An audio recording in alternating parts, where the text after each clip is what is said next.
இருதயத்தையும் அறிந்திருக்கிறார், உங்கள் நினைவுகளையும் அறிந்திருக்கிறார். இப்ப நாத்தான்வேல் இயேசுவிடத்தில் வந்து உரையாடலை ஆரம்பிக்கவில்லை.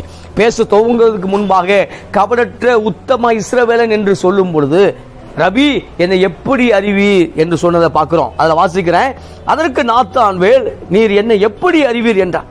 இயேசு அவனை நோக்கி, பிலிப்பு உன்னை அழைக்கிறதுக்கு முன்னே நீ அத்தி மரத்தின் கீழ் இருக்கும் போது உன்னை கண்டேன் என்றார். அப்ப அத்தி மரத்துக்கு கீழே பிலிப்பு ஒருவேளை நாத்தான்வேலை பார்த்தாரா பார்த்த தெரியவில்லை. ஆனால் பிலிப்பு நாத்தான்வேலை பார்ப்பதற்கு முன்பாக, பிலிப்பு நாத்தான்வேலை மீட் பண்றதுக்கு முன்பாக ஒரு அத்தி மரத்தின் கீழே இளைப்பாரி கொண்டிருந்தார். அத்தி மரத்தின் கீழே யாரோ நன்மையை வாழ்க்கையில செய்ய மாட்டாங்களா என்று சொல்லி ஒரு எதிர்பார்ப்போடு காத்திருந்த நாத்தான்வேல் இப்ப எதிர்பார்ப்போடு காத்திருக்கும் பொழுது தேவன் மனுஷன் மூலமா இயங்குகிறார். அந்த மனுஷன் தான் பிலிப்பு.